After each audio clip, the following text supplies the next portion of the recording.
Olá, o meu nome é Luís Alves, sou coach e mentor profissional e sejam bem-vindos a mais um vídeo de pensamentos no meu canal do YouTube. Hoje é um dia muito especial para mim. É o dia onde completo um ano de live performance, ou seja, dia 6 de fevereiro de 2014 foi o dia onde eu iniciei oficialmente a minha atividade como coach e mentor. O dia em que a minha vida mudou radicalmente e que comecei a atuar nesta área do desenvolvimento humano. E hoje, ao contrário do que é normal nos meus outros vídeos, vou partilhar com vocês não aquilo que foram as minhas conquistas, mas sim os desafios. Ou pelo menos alguns dos desafios mais importantes ao longo destes 12 meses. E tudo começa pela parte da decisão de trabalhar nesta área de desenvolvimento humano. Ao contrário daquilo que seria de esperar, eu não encontrei à minha volta, entre familiares e amigos, uma compreensão sobre esta minha escolha de nova carreira. Inicialmente as pessoas sempre viram o desenvolvimento humano como muito ligado às palestras motivacionais e pouco mais do que isso. Ou seja, o coaching e o mentoring sempre foram duas técnicas não muito conhecidas do público, ou pelo menos que não eram conhecidas naquilo que são na realidade. Ou seja, como uma técnica de desenvolvimento, de crescimento pessoal e profissional e que permite agregar valor na vida das pessoas até que faz com que haja uma transformação da realidade atual para a realidade desejada. E eu acredito que esse foi o principal desafio de todos que eu tive que lidar inicialmente. Eu sofri de algum preconceito, acredito que preconceito será a melhor palavra. As pessoas viam, Luís, não era melhor tu só te dedicares a isso ao fim de semana, como um hobby, não como carreira? Será que efetivamente o coaching e o mentoring, será que dá para ganhar a vida a fazer isso? A ajudar as outras pessoas? Mas ninguém ganha a vida a ajudar as outras pessoas. Esse era um dos comentários que eu mais ouvia no início. E realmente ter tomado essa decisão. Quando eu comecei a perceber que as pessoas estavam a ter esse tipo de reação, que não era minimamente positiva, eu aprendi logo em uma grande lição. Ou seja, falar muito menos do que aquilo que eu costumava fazer. Sempre fui uma pessoa muito entusiasmada quando tinha uma ideia nova. E a minha necessidade quase imediata era de partilhar com toda a gente que estava à minha volta. Tal era a minha felicidade ao ter descoberto, digamos assim, aquele momento eureka, digamos assim. E uma coisa que eu aprendi é realmente a deixar as coisas dentro de nós. Isto também vem de uma aprendizagem do meu pai, que sempre disse que o melhor deve ficar sempre dentro de nós. Ou devemos guardar o melhor sempre para nós. E quando eu realmente fiz a decisão, no final de 2013, de mudar de carreira, aprendi à força que realmente era muito melhor eu guardar, não comunicar que estava a pensar em, mas sim comunicar eu já sou, eu já trabalho, eu já decidi, isto já é um facto consumado.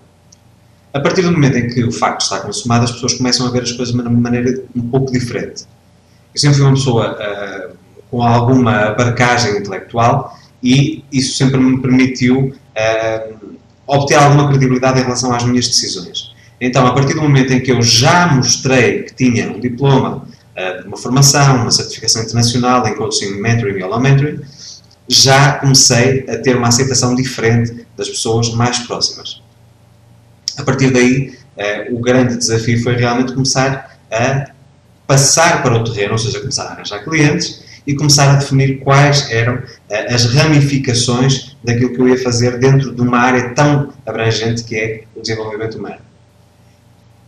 E eu acho que, além do preconceito inicial, onde eu tive que ter muita calma, muita paciência para demonstrar, para comunicar, para explicar às pessoas exatamente o que é que eu fazia, porque não foi uma tarefa fácil.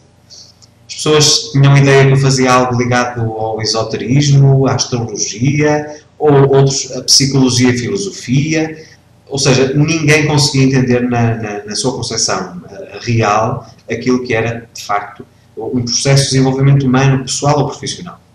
Então, eu tive que ir construindo um relacionamento com o público, através do blog, foi a ferramenta que eu escolhi para o fazer, e ia mostrando pouco a pouco, passo a passo, de uma forma extremamente calma, extremamente pacífica e muito paciente, exatamente qual era o meu trabalho. Não adiantava dizer às pessoas, eu já expliquei, vá ver o vídeo isto, vá ver o vídeo 1, ou vá ver o vídeo 2, ou vá ler o post 1 ou o post 2 do blog. Não adianta. Eu acho que as pessoas têm que se ir interiorizando e começarem a habituar-se a uma nova realidade numa profissão que é relativamente recente, consultor já há muitos anos que existe, psicanálise e psiquiatria ou consultas de aconselhamento matrimonial, isso são coisas que já acontecem há muito tempo. Agora, nesta formatação ligada ao desenvolvimento humano, portanto, mais focada em metas, objetivos, sonhos, em gestão de conflitos, quebra de paradigmas ou comportamentos nocivos, é uma coisa que é relativamente nova. Apesar de, não profissionalmente, isto já se vem fazendo há várias décadas, eu acredito que só agora realmente é que as coisas começam a tornar-se públicas no sentido lato da palavra, ou seja, com uma parte técnica, uma parte mais direcionada para resultados, ao contrário daquilo que era antigamente, que era basicamente o aconselhamento. Acho que era isso que acontecia no passado. Hoje em dia, felizmente, já existem muitas ferramentas, mas mesmo assim elas não são conhecidas do grande público. Elas estão disponíveis para quem quiser consultá-las, mas compete, neste caso, aos profissionais irem fornecendo essa informação de uma forma gradativa e começar a criar, digamos assim, o seu público, os seus seguidores e aquelas pessoas que vão percebendo e que vão sentindo curiosidade em relação a esta área. E depois, logo imediatamente, eu deparo-me com um choque com os meus próprios paradigmas, as minhas próprias crenças, que tive que superar de uma forma extremamente ativa. Eu sempre fui uma pessoa que nunca gostei de ler. Aliás, eu detestava ler. Eu acho que a palavra era mesmo essa, detestava ler. Então, para mim, um livro cansava-me muito. Eu lia 5, 6 páginas e já estava saturado. Sempre fui uma pessoa que adorei vídeo e áudio. Programas de áudio e programas de vídeo podem contar comigo. Isto, na altura. Agora, darem-me um livro para as mãos, isso é matar-me. E, na altura, isso era uma coisa extremamente curiosa, porque realmente eu comecei a pensar, ora bem, eu detesto ler, mas eu quero escrever um livro. Eu, para escrever um livro, eu tenho que gostar de ler, eu tenho que ler a literatura do género, eu tenho que perceber o que é que os autores estão a fazer para poder cativar o público, porque uma coisa é saber como cativar o público como um vídeo, outra coisa é saber como cativar o público como obra literária, que é totalmente diferente. Então, a partir daí, eu tive que lutar com as minhas próprias crenças e dizer, não, tu tens capacidade para ler, tu gostas de ler, tu tens que gostar de ler, isto é uma coisa que é essencial à tua profissão. E foi um desafio muito grande, muito grande. Porque eu disse, ora bem, se eu quero escrever um livro, e sei que para escrever um livro de uma forma correta eu tenho que também ler, então é que eu vou fazer. Então eu aí criei uma nova crença, uma nova filosofia. Então eu disse, ora bem, se tu há 4 anos que escreves quase diariamente num blog, que era o Cultura de DJ, que era o projeto que eu tinha anterior, um hobby que eu seguia, ligado à música eletrónica e aos discos jockeys, escrever um livro não deixa de ser diferente. Tu tens que aprender a parte técnica de construção de uma obra. Ou seja, não são textos isolados, e sim uma obra com princípio, meio e fim. Então eu forcei-me, diariamente, a ter que escrever trechos de texto. Até que cheguei a uma altura que estava tão obcecado, digamos assim, por escrever um livro, que quando dei por ela, eu já estava a criar uma rotina nova, uma nova crença. E hoje estou sempre com um livro ou 2 em leitura permanente. Como vocês sabem, eu já estou em 8 livros escritos em 12 meses. E realmente isso mostrou-me que se eu, que era uma pessoa que em 34 anos ou 33 anos, que sempre tinha detestado ler, nunca gostei de ler na minha vida, eu consegui criar uma nova crença que já estava enraizada há mais de 30 anos dentro de mim. E isso mostrou-me que se eu era capaz disso, eu era capaz de muito mais. Depois, eu acho que o grande desafio que existiu foi conseguir encher uma agenda de clientes, ou seja, conseguir ter 10, 15 e cheguei aos 20 clientes em simultâneo. Como fazer, como comunicar, como fazer anúncios, ir para o Facebook, para as redes sociais, partilhar, fazer vídeos, como é que eu faço isso? Então, nessa altura foi uma altura extremamente assustadora, porque obviamente que é tudo muito bonito nós podermos ajudar as outras pessoas, mas se nós não conseguimos converter isso numa profissão, numa carreira, ou seja, de conseguir monetizar isso, de ganhar dinheiro com isso, as coisas acabam por se tornar um fracasso. Ou seja, podem ser um sucesso à vista dos outros, mas se não nos pagar as contas ao fim do mês e não nos criar uma prosperidade financeira, então acaba por não ter muita lógica. Nós estamos a ser pessoas que fazem as coisas por gosto, mas que efetivamente não conseguem tirar dividendos disso. Então eu acho que o grande receio inicial foi precisamente esse. Foi como é que eu consigo capitalizar o meu trabalho sem que pareça que estou a explorar as pessoas, sem que pareça que estou a tentar usar das suas inseguranças para ganhar dinheiro.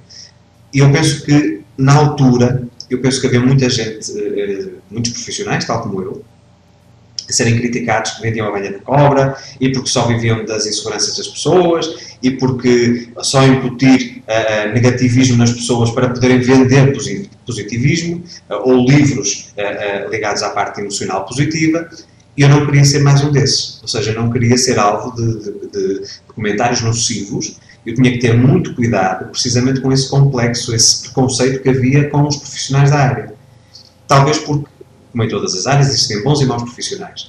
E talvez algum grupo de pessoas tenha sido enganado ou que tenha sentido que o profissional não entregou aquilo que prometeu e, de facto, veio expressar esse tipo de sentimento para as redes sociais e se tornou-se viral.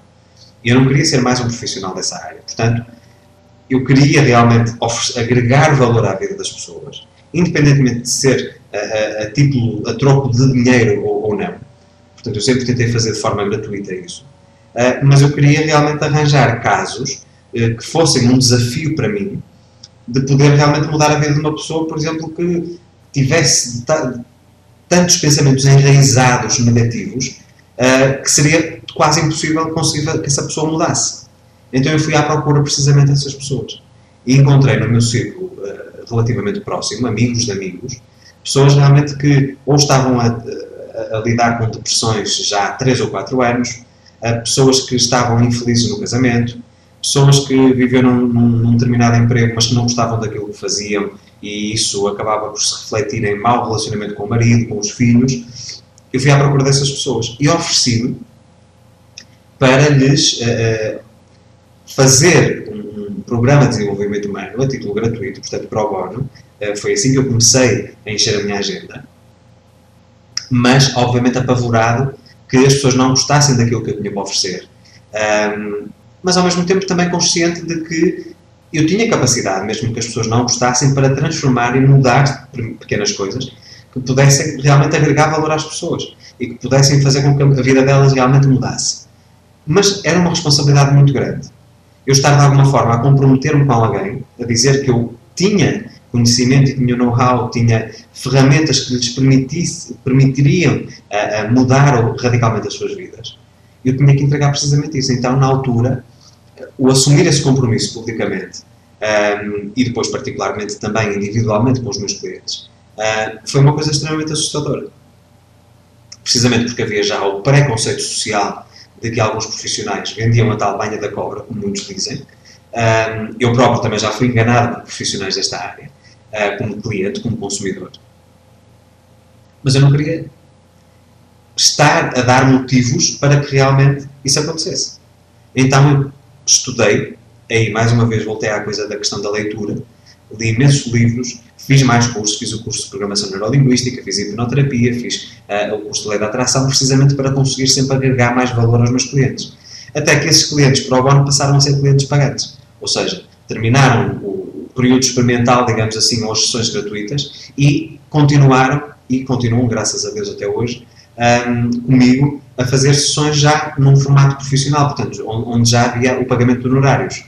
E isso acabou por se tornar viral. Um cliente começou a mostrar que estava diferente, começou a apresentar resultados, mesmo que não os publicitasse aos amigos e familiares, mas as pessoas viam realmente que os resultados começavam a aparecer.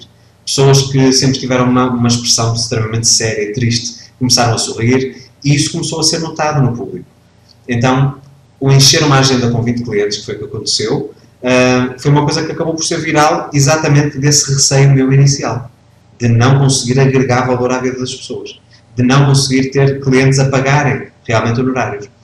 E quando isso começou a acontecer, eu comecei a me entregar de tal forma nas sessões que os clientes realmente começaram a sentir esse feedback e começaram a dar-me esse feedback. E a partir daí as coisas começaram a acontecer. Com isso, Começou, obviamente, a minha autoconfiança a aumentar, comecei a interessar-me cada vez mais por aprender e aprender e aprender para poder levar maior conteúdo com maior qualidade e as coisas começaram a acontecer. A parte financeira começou realmente a crescer, os livros começaram a seguir-se um a seguir ao outro, a inspiração de alguma forma começou a surgir espontaneamente e hoje, 12 meses depois, eu posso dizer que realmente eu já atingi o pico de carreira que eu inicialmente queria e que tanto desejava, que me parecia que era uma coisa extremamente longínqua. Eu consegui, mas só consegui a partir do momento em que eu enfrentei os meus fantasmas pessoais, os meus fantasmas profissionais, aquilo que eram as minhas crenças e paradigmas passadas, e que me dediquei totalmente a fazer aquilo que eu gostava. E eu acho que a maior lição que eu tenho, que eu posso retirar destes 12 meses iniciais foi que quando fazemos aquilo efetivamente que gostamos, as coisas acabam por tornar-se cada vez mais pequenas, ou seja, os problemas vão diminuindo de tamanho e o que começa a aumentar no nosso pensamento são sempre soluções. Então, eu lidei com preconceito social, de pessoas que pensavam que eu trabalhava numa área totalmente ligada ao esoterismo. Eu liguei com o preconceito familiar, de pessoas que achavam que esta área não era sustentável como carreira. Eu lidei com o meu fantasma da leitura, não gostar de ler, e hoje tenho 8 livros publicados. Eu lidei com o medo de não conseguir ter uma agenda cheia de clientes. Hoje em dia estou com uma agenda cheia de clientes e que pretendo reduzir em breve, porque realmente não tenho capacidade ou não consigo ter tempo suficiente para fazer outras coisas. Outros projetos que estão em avanço agora para este segundo ano de atividade. E muitos outros desafios que foram surgindo no dia-a-dia, especialmente a parte também financeira, de conseguir sustentar e tornar esta carreira uma carreira sustentável e que me permita hoje ter a vida que eu queria já há muitos anos, a fazer realmente aquilo que eu gosto, a ajudar as outras pessoas, a ter um feedback fantástico em relação a clientes que leem os meus livros, a clientes das próprias sessões individuais e muitas outras pessoas que me seguem nas redes sociais e tudo isso. Isso para mim realmente foi a maior satisfação. Mas o que eu vos quero dizer com este vídeo é: não pensem que, apesar de muitos sucessos serem conhecidos publicamente, que não existem tantos outros ou mais desafios por trás. E o mais importante que eu tenho realmente a partilhar com vocês é: não existem problemas sem solução. Existem sim pensamentos bloqueados. Ou seja, nós quando estamos focados e convergimos o nosso pensamento todo para esse foco de algo que é negativo, que não nos acrescenta nada, nós não vamos conseguir sair daí. Nós chegamos a um caminho sem saída. Então, o que eu vos peço e o que eu apelo realmente para que vocês consigam superar as adversidades da vossa vida é realmente tenham sempre a vossa visão mais ampla, ou seja, não fiquem focados na raiz do problema. Fiquem focados nas soluções. Procurem desligar a ficha da tomada, como se costuma dizer, dormir sobre o assunto, porque amanhã, normalmente, as soluções aparecem espontaneamente. Quando nós estamos muito focados e convergimos toda a nossa energia naquele problema, nós acabamos por sair extremamente prejudicados. E algo que eu fazia no passado e que de alguma forma me empancava e que não me deixava evoluir era precisamente esse: eu me concentrar muito nos problemas. E ao longo destes 12 meses, todas essas conquistas que foram alcançadas partem precisamente por enfrentar os medos, enfrentar essas dúvidas, estes desafios. Porque a partir do momento em que nós sabemos que temos as capacidades inatas, pessoais e profissionais, para conseguir ser alguém de destaque, nós não podemos relevar os problemas. Nós temos que converter os problemas em oportunidades de evoluir, de crescer. Então, 12 meses de live performance não foram um mar de rosas, foram sim 12 meses de muitos desafios, mas desafios que me tornaram uma pessoa mais madura, uma pessoa mais evoluída, uma pessoa que hoje sabe muito mais do que sabia há apenas escassos 12 meses atrás e com muito mais ferramentas para conseguir realmente vencer na vida. Então, não fique focado nos problemas, não esteja a castrar o brilhante futuro que tem pela frente e realmente tente buscar soluções, tente focar-se nessas soluções. Os problemas, quando nós estamos focados nas soluções, praticamente eles desistem. Eles perdem significado. Então, este foi mais um vídeo. Eu agradeço a todos vocês que, ao longo destes 12 meses, que me têm acompanhado. Agradeço a todos os clientes, a todos os seguidores. Espero que as minhas histórias vos possam inspirar, porque realmente a vida não é fácil. Ninguém diz que é rápido para chegarmos ao nosso objetivo, mas digo-vos, vale muito a pena nós conseguirmos manter-nos fiéis àquilo que somos e manter-nos no rumo, totalmente focados naquilo que queremos efetivamente para a nossa vida. Na nossa realidade desejada, na nossa realidade que criamos a cada segundo. Muito obrigado por me acompanharem neste vídeo e até à próxima.